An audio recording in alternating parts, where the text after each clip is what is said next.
Good morning. Thank you for being here on Saturday to this new webinar from the series of free webinars that are linked to the next MBN2020 aesthetic breast meeting. Well, the pandemic, the COVID pandemic affected the lives of all of us.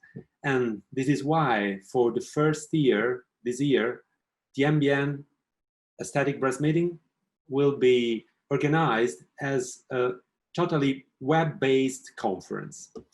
However, it will have all the characteristics of the MBN conferences organized by Maurizio Nava in the last 20 years. But you will be able to follow it directly from your home, comfortably at home. You will be able to interact with the international speakers, having presentation, having master classes, lectures. So it will be totally possible for you to interact, and it will be a good way to improve your knowledge in aesthetic breast surgery. Well, today we can start now. We will have an overview over a very debated issue among medical oncologists, plastic surgeons, and breast surgical oncologists. That is anaplastic large cell lymphoma, breast implant associated ALCL. Well, I am Nicola Rocco. I'm a breast surgical oncologist, and I am also scientific director of GRETA, the Group for Reconstructive and Therapeutic Advancements, an association we founded in 2017 together with Maurizio Nava, Giuseppe Catanuto, and me, and with the aim of disseminating evidence-based knowledge in the field of breast cancer treatment, in the field of breast cancer surgical treatment, but also breast cancer treatment in a multidisciplinary approach. Well, what is breast implant-associated anaplastic large cell lymphoma?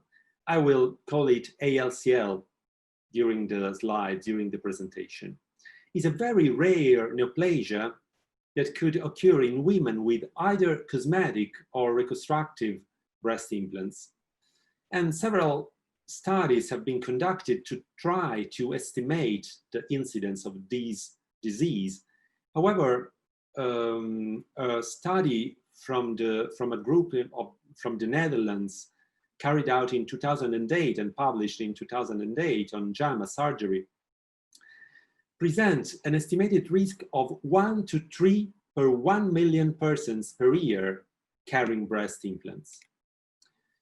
The first case of ALCL in a patient with breast implants was reported in 1997 by Keach and Crick. And since that time, a huge number of publications on the potential association between breast implants and ALCL has been published, mostly in the last 10 years. However, the real incidence and the real risk of developing an ALCL for patients carrying breast implants is difficult to estimate, as the prevalence of women with breast implants worldwide is partially unknown, is difficult to estimate. So, in 2011, the Food and Drug Administration in the United States advised the scientific community about the potential risk of association between breast implants and the development of this rare type of T-cell lymphoma.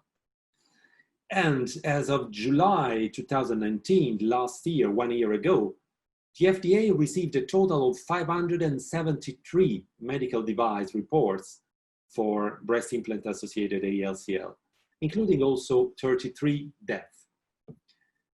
However, in the United States, the currently estimated incidence of breast implant-associated ALCL is of 2.3 per 1 million persons per year with breast implants. That is in the same range presented by the researchers from the Netherlands.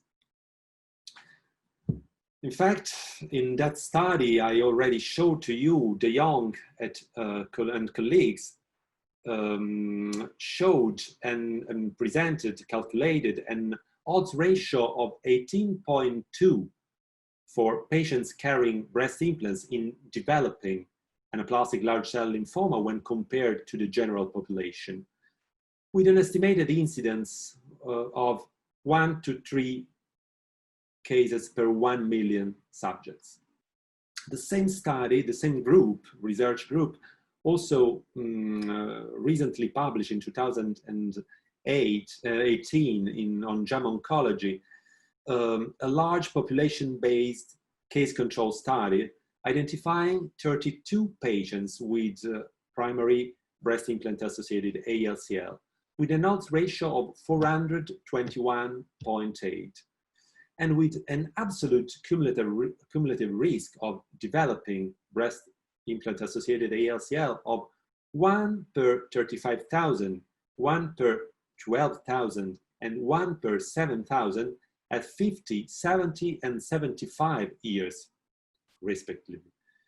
However, the number needed to harm, that is the number of women with breast implants needed to cause one case of ALCL, calculated by the researchers from the Netherlands, was 6,920. So one case every 6,920 implants.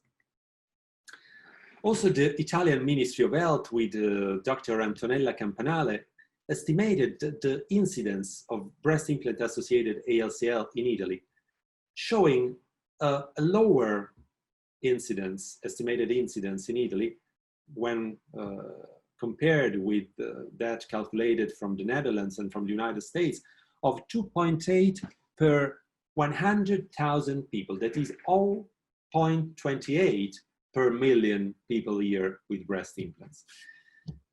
These results have been published by Dr. Campanale in 2018 on PRS, showing also the 22 reported cases of BA-ALCL in Italy. But what is breast implant-associated anaplastic large cell lymphoma? Well, in 2016, the WHO, the World Health Organization, classified breast implant-associated anaplastic large cell lymphoma as a new form of T-cell lymphoma. And the NCCN established some evidence-based guidelines for the diagnosis and treatment of this disease. And these guidelines have been later recognized by the FDA and by international plastic surgery societies to help physicians to understand how to diagnose and how to treat this new disease. And these guidelines have been published on Aesthetic Surgery Journal in 2019 with first author Dr. Clemens from the MD Anderson from Texas. In this article, there are very useful algorithms to follow in the diagnosis and in the treatment of anaplastic large cell lymphoma. But we will go through these algorithms in the next slides. However, there are some key points I want to stress. A multidisciplinary team approach is essential for the management of ALCL as for any other malignancy. And breast implant-associated ALCL is generally indolent disease and a localized disease with an excellent prognosis when patients receive a timely diagnosis and a surgical excision.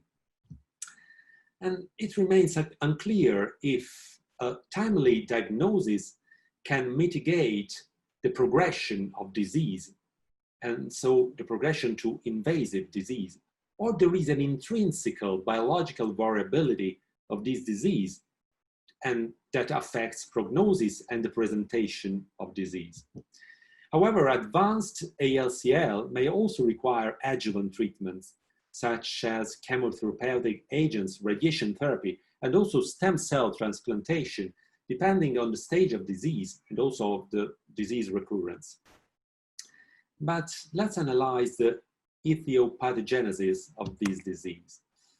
Several theories have been proposed. However, the mechanisms that underpin the etiology and the pathogenesis of ALCL are not well understood yet, are not well defined yet. Many contributing factors have been proposed, as the role of bacterial biofilm, immune response, and patient genetics. But we need more studies to define the real and the exact etiology of this rare disease. Many studies recently have been published and to investigate also the association between breast implant-associated ALCL and textured implants, as textured implants have been proposed to promote chronic inflammation as a potential etiological factor, but we will deepen this issue later on. However, a chronic bacterial antigen stimulation and a subsequent sustained T-cell proliferation might support the initiation and progression of ALCL.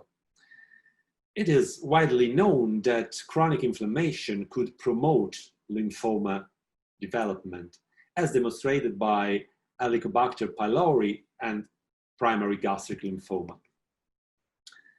Then genetic predisposition. There are some studies that identified the presence of some somatic mutations in patients developing ALCL, mainly in the JAK-STAT signaling pathway and in TP53 gene and in DNMT3A.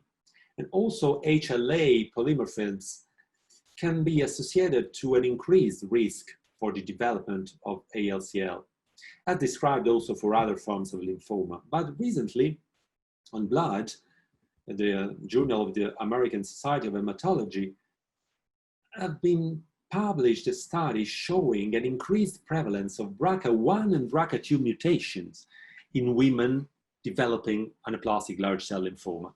And this is a very interesting association that need to be investigated furtherly. But we will go deep in this topic also during the web conference in November and December. We are just having now an overview of topics that will be deeply analyzed during the web conference of next November and December. What is the clinical presentation of anaplastic large cell lymphoma associated to breast implants, and how to diagnose it properly? Well, the most common presentation of breast implant associated ALCL is a large spontaneous periprosthetic fluid collection occurring at least 1 year later and on average from 7 to 10 years following a cosmetic or reconstructive implantations with a breast implant. And apart from fluid collections and delayed seroma, also 8 to 24% of patients with ALCL present with an associated palpable mass, and 4 to 12% with a lymphadenopathy. In the 93% of cases at the axilla, but also in the supraclavicular area and in the internal mammary chain. Less of 5% of cases also present local and systemic symptoms as skin rashes, fevers, and capsular contracture, but they are very rare. However, patients with large fluid collections may also be misdiagnosed with implant rupture, in particular at ultrasonographical examination. But we know that, as a general rule, implant ruptures does not increase the overall volume of a breast. However, also other common etiologies for a delayed seroma must be thoroughly investigated and excluded, like infection, or also like a recent trauma to the chest wall, that must be excluded when suspecting for a diagnosis of ALCL. However, we know that almost every implant could have a minimal amount of surrounding fluid, around 5 to 10 milliliters. So the minimal amount of fluid around an implant in asymptomatic patients does not require cytology of the fluid or biopsy or any further investigation. However, the initial workup of an enlarged breast with a breast implant should include US evaluation. You can see here some pictures showing a fluid collection around a breast implant, and also an ultrasonography of breast masses and enlarged regional lymph nodes. As I already told you, axillary lymph node is the most commonly regional lymph node involvement, followed by internal mammary and supraclavicular metastases.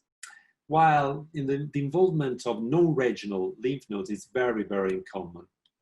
However, when ultrasonography is equivocal, magnetic resonance imaging could be very useful to further characterize the lesion. You can see here on the top level of the slide some images from MRI, whereas mammography is not so useful for a diagnosis of a breast implant-associated anaplastic large cell lymphoma. This is a mammography of a patient affected by ALCL, but we can just see a small fluid collection around the prosthesis, but no more than this. However, US-guided fine needle aspiration is the best method to sample a periprosthetic fluid collection. It is important to collect as much fluid as possible, minimum 50 milliliters, to aid diagnosis of the disease. Also, any suspicious mass around the implant must be biopsied and evaluated. However, the diagnosis, the pathological diagnosis of an ALCL is not, of a breast implant-associated ALCL, is not an easy diagnosis. Specimens should be sent for cell morphology by cytology. You can see here anaplastic large cell, T cells, and for CD30 immunohistochemistry and flow cytometry, for the evaluation, quantification, and characterization of T cells within the specimen. However, CD30 is fundamental but not pathognomonic, because CD30 is also expressed by benign inflammatory cells. Moreover, there are also rare CD30 positive lymphocytes with normal morphology that should be considered a normal finding. So it's important to consider the morphology of the cell together with the immunohistochemistry expression of CD30. But however, I want to stress the fact that the diagnosis of BALCLs require dedicated pathologists with a careful, also considering a careful clinical pathological correlation, because it's very important to exclude other malignancies or also benign disease that may mimic breast implant-associated anaplastic large cell lymphoma. There are also other biomarkers that could be required to establish the diagnosis of breast implant-associated ALCL. CD2, 3, 4, 5, 7, 8, 14, 45, and also ALK, the anaplastic lymphoma kinase. We know that breast implant-associated ALCL is always ALK negative. However, there are also some other systemic and cutaneous forms of ALCLs that could be ALK negative. So this finding alone could not establish a final diagnosis of BALCL. It is important to put together several information, morphological characteristics, clinical informations, and some biomarkers to express and to establish the diagnosis of breast implant-associated ALCL. However, a consultation at a tertiary cancer center dedicated to hematopathology is strongly encouraged to establish or exclude a diagnosis of breast implant-associated ALCL. Well, what is the preoperative workup for confirmed cases of ALCL associated to a breast implant? As we already underlined, there is the need of a multidisciplinary team approach with medical oncologists, dedicated pathologists, dedicated imaging specialists, radiologists dedicated to breast disease, surgical oncologists, and plastic surgeons. We need a complete blood count with differential, comprehensive metabolic panel, lactate dehydrogenase, and also for patients showing aggressive local invasions or lymph node metastases, a bone marrow biopsy could be requested. And positron emission tomography and CT scan could be also useful to demonstrate associated capsular masses and chest wall involvement and could also be a useful roadmap for surgical excision of disease. The classification of these new disease. We know that for non-Hodgkin lymphoma, the classification is that of the Ann Arbor staging system with the modification of Lugano, with 1E disease limited to a single extranodal site that would be the most frequent for this kind of disease, as we have breast or implant capsule involved by the disease, and 2E extranodal disease with spread to local lymph nodes. But this type of classification is difficultly applied to this kind of lymphoma because it does not account for capsular invasion or penetration. And so it has been also proposed a classification, a TNM classification as for solid tumors. And we have, according to the TNM classification of breast implant-associated anaplastic large cell lymphoma, a stage 1A, that is the most frequently presentation, the most frequent presentation of ALCL, with T1 disease, that is disease confined to a fusion or a layer on the luminal side of the capsule inside, in contact with the implant. Then stage 1B, that is T2 disease with early capsule infiltration. Stage 1C, that is T3 disease with cell aggregates infiltrating the capsule. And then 2A disease, stage 2A, that is T4 disease, that is lymphoma infiltrating beyond the capsule. Then 2B disease, that is NET from 1 to 3 with N1 metastasis, that is one regional lymph node. Then we have stage 3, that is T4, N1 or N2, being N2 multiple regional lymph nodes. And stage 4, as any cancer, is NET, NEN, with spread to other organs or distant sites, so metastatic disease. Well, the overall survival rate for breast implant-associated anaplastic large cell lymphoma is of 94% at 3 years and 91% at 4 years. And it has been demonstrated that the TNM solid classification predicts survival and recurrence better than the Ann Arbor staging. However, it's important to understand that even if indolent early on, ALCL is a malignancy and should not be considered benign at any stage. Well, surgical treatment. The main goal of surgery for the treatment of breast implant-associated ALCL should be to remove the implant with the entire surrounding fibrous capsule and any associated capsule mass. It has been demonstrated that complete surgical excision of the capsule and any associated mass improve overall survival compared to all other therapeutic interventions. It's important to orientate specimens to allow for the anatomic location of disease and to also allow eventual reintervention for non-complete excisions. There is no clear role for radical mastectomy or for sentinel lymph node biopsy. However, any attempt should be made to obtain a complete surgical excision because retained disease or unresectable disease indicates the need for adjuvant treatments. Well, we know that the disease is very rare, so we have no prospective trials to guide the management of patients with disseminated disease. The treatment paradigms and protocols are extrapolated for the treatment of other forms of ALCL, the primary cutaneous and the systemic ALCL. However, radiation therapy is with 24 to 36 gray is suggested for patients showing residual disease, positive margins, or unresectable disease when there is a chest wall invasion. Systemic therapy is needed by patients with TNM2B to 4 stage.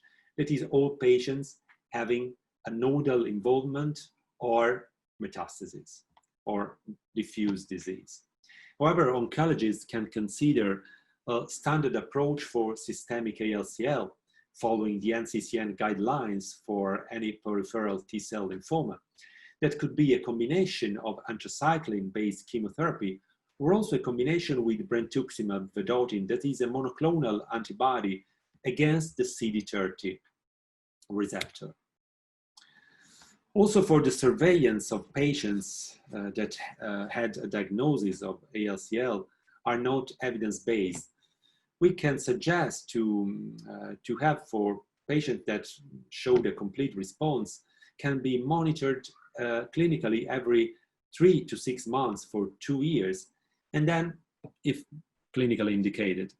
The role of radiographic surveillance is unclear, but a chest, abdominal, pelvic CT scan with contrast or a positron emission tomography could be considered every 6 months for 2 years, and then as clinically indicated.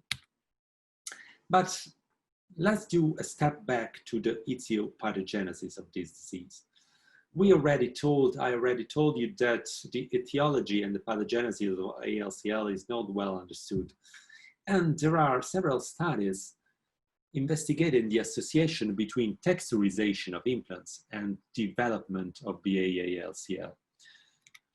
However, I think all of you knows about a recently published study by Locke Wilkinson and Nava, published on the Aesthetic Surgery Journal, reporting and analyzing all the identified BA-ALCL cases in Australia and New Zealand, showing an increased risk in women with higher surface textured implants. What does it mean, higher surface? The so-called macro textured implants. Even if we know that a common shared classification of texturization does not exist, and every texturization that is now on the market is in the order of the micro scale, that is 10 to the minus 6, is not macro, that is 10 to the minus 3, and is not nano, that is 10 to the minus 9, but they are all micro texturization. However, they calculated number needed to harm, showing 1 on 1,947 as number needed to harm, so number of patients to be implanted to show 1 case of ALCL for polyurethane implants, 1 on 2,436 for biocell allergen texturization, 1 on 5,164 for Nagor implants, and 1 over 15,741 for Siltex Mentor texturization.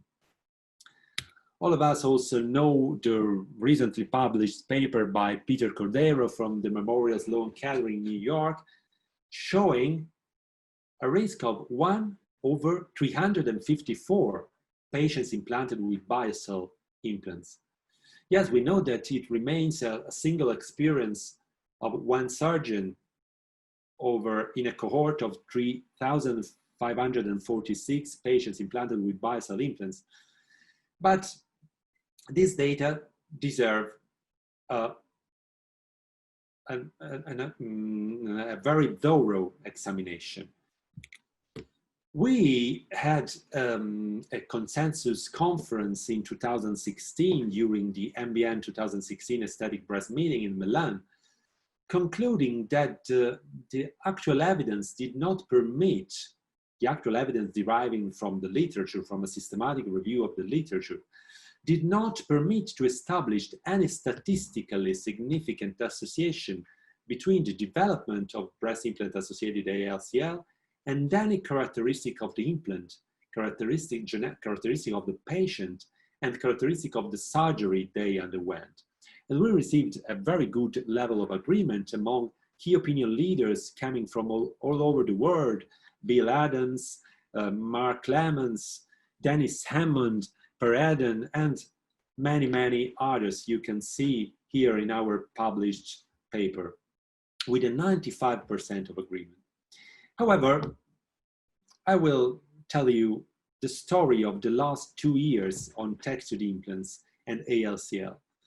You know that in December 2018, the French Authority for Drugs and Medical Devices, the ANSM, made a request for recall of allergen textured implants from the French market due to the expiration of the company's mark from the European Community for these products.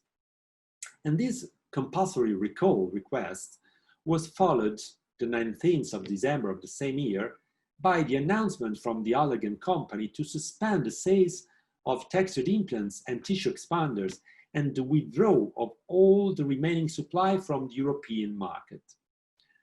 The French authorities, the ANSM, also organized a 2-day public hearing on breast implant safety at the beginning of February 2019, concluding that allergen biocell textured implants should no longer be sold, and extreme caution should be applied to the use of polyurethane breast implants and other roughly textured implants. The Italian Ministry of Health, together with the Superior Health Council, in the same year, also in May of the same year, also concluded that there were no sufficient reasons to recommend the withdrawal of textured implants from the Italian market, examining all the available evidence, listening to the opinion of experts in the fields of clinical oncology, surgical oncology, and plastic surgery.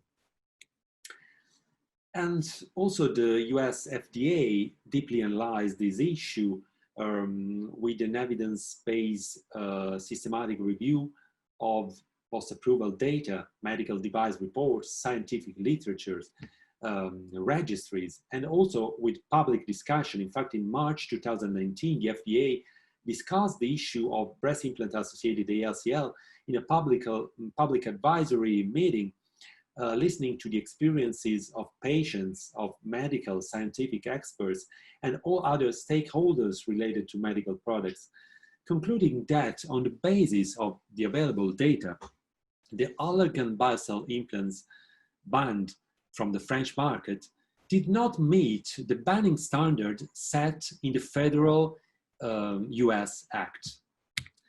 Surprisingly, on the 24th of July of 2019, the FDA requested a recall of biocell textured breast implants and tissue expanders from the US market. Well, how this long story and the evidences on breast implant-associated anaplastic large cell lymphoma should affect our daily practice. We will go deep in this topic in December during the web conference, but I would like to share with you my opinion. Is there a need to explant biocell textured implants? Many patients asked us these questions. Well, I think there is no need for explantation of biocell textured implants. It is advisable to implement follow-up programs for all women with implants for cosmetic reasons, as we know that patients receiving breast implants for reconstruction after mastectomy receive breast cancer follow-up. So it's important that all patients with breast implants for cosmetic reason receive follow-up periodically every year. And there is also need for awareness-raising campaigns, both to sensitize physicians and patients for a proper comprehension of this new disease. It's also important to report all BALCL cases to government agencies and implement the use of national and international registries to understand the real incidence of this disease. I would also underline that on June of this year, 2020, Allergan launched a dedicated multi-channel campaign to contact all patients who may not be aware of the recall from the FDA on July 24, 2019. Well, another question. Is it acceptable and safe continue to use other textured implants available in the market? Well, yes, my answer is yes. The acceptability of the risk of breast implant-associated anaplastic large cell lymphoma associated with textured implants must be evaluated taking into account several points. We know that anyway, breast implant-associated ALCL is a rare disease. We have around 600 cases reported worldwide in the context of around 30 million breast implants implanted all around the world. The majority of the cases are associated with involved textured breast implants, but it has not been proven that smooth implants are completely not involved in the pathogenesis of breast implant-associated ALCL. We know, as I already told you, that the FDA received 573 adverse events reports on the IA-ALCL, of which 26 occurred in patients who received a smooth implant. Well, the FDA noted that in all cases diagnosed in patients with smooth implants, the patients had a mixed implant history of smooth and textured devices or had no clinical history supplied to review. But however, we know that also other types of implants that could be alternatives to the use of textured implants are associated to other potential risks and complications. And we also know that in the vast majority of cases, the prognosis of breast implant-associated ALCS is favorable when properly diagnosed, timely diagnosis, and treated at the early stage.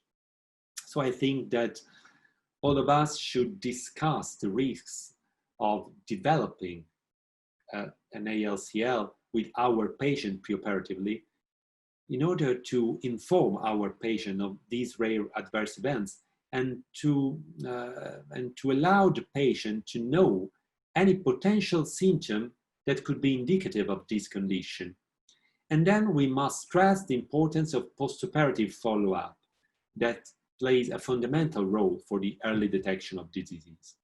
They also support the use of national registries and international registries that would be the only way to collect long-term data, in relation with the rarity of disease. And this will be fundamental to understand and to determine the mechanisms for the development of BA-ALCL and to guide future actions to reduce the risks. Well, I thank you for your attention and I invite you to follow the next webinar edition of the MBN Aesthetic Breast Meeting, the 28th of November, the 5th of December, and the 12th of December 2020. There are 3 Saturdays in which you will be able to follow masterclasses, lectures, and talks from international key opinion leaders that will deepen this topic and many others that will be presented in future webinars you will be informed on. Thank you. Well, now I will be happy to have questions from you, if any, in order to go deep into this topic and also to clarify some points that were not so clear. So please share through the chat any question and I will be happy to answer.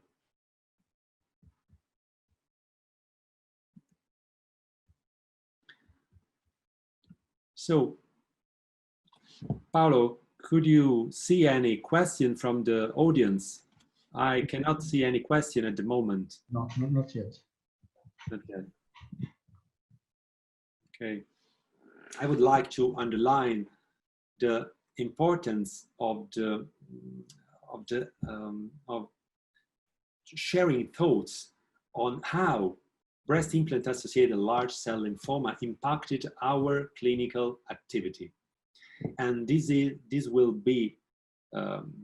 topic will be addressed by Maurizio Nava in December. I will show you some more information on the epidemiology and of this disease, and also the results of a systematic review we are publishing on it,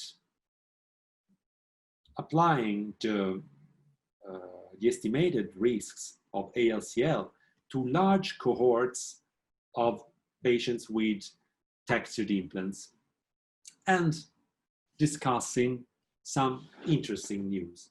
And we will also have Antonella Campanale from the Italian Ministry of Health. Oh, I can see now a question that is just a comment. I thank to Dr. Marek Ostrovsky from Kenya. Thank you for having been with us this morning and to share with us your experience. So if there are no other questions, I also asked to Paolo if he agrees. I think we can close the webinar now. And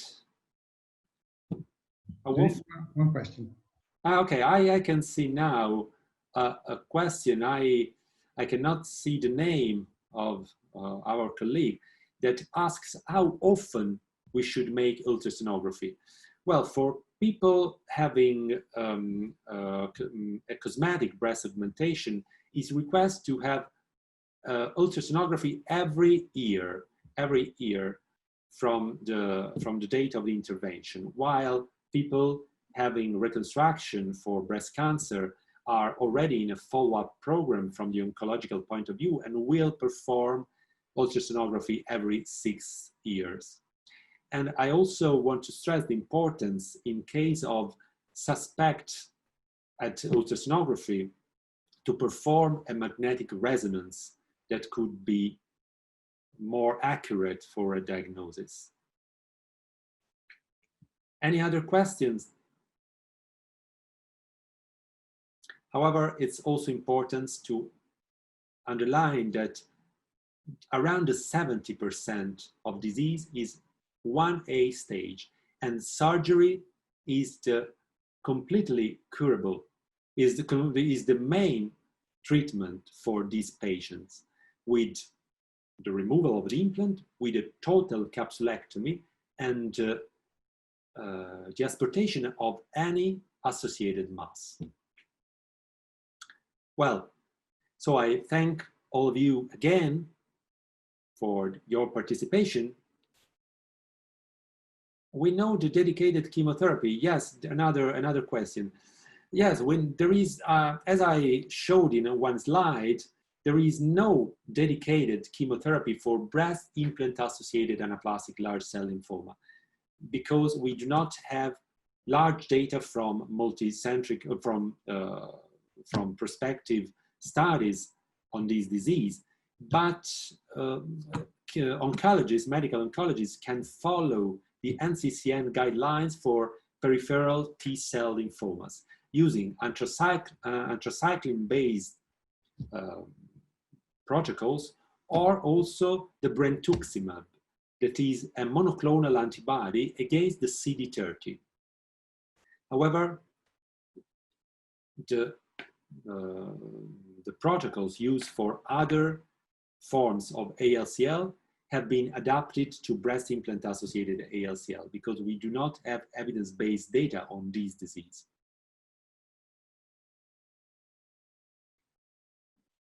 I also see another question from Maria Grazia Lazzaretti. I thank her for this question. What about a new implant during explantation for breast implant-associated anaplastic large cell lymphoma? I think that it's very important, as I stressed during my presentation, the discussion with the patient, because we can think to remove the implant, and also because, and not to replace it, because we should also wait for the final pathological examination, because in case of non-complete excision of the mass, or when the disease is also beyond the simple capsule of the implant, the patient could undergo radiotherapy. So in that case, for sure, I would not recommend to replace the implant. And I also think that few patients would accept the reimplantation after experiencing these disease. However, I would not suggest to use a new implant directly at the moment after explantation of the implant and of the total capsulectomy. There are no clear guidelines on these. I don't know what is your opinion. You can share it through the chat. Would you, I ask you, Maria Grazia, would you re-implant a new implant directly at the moment of explantation? However, obviously other questions are awaited from all of you at the moment. No, totally agree with you. I think for your questions, I think we can close it now, and I invite you to the next webinar that will be on the 20th of July, but you will receive further information through the MBN channels and to the MBN socials. Thank you again. Thank you also to Marcia Sigal. Bye-bye. Thank you.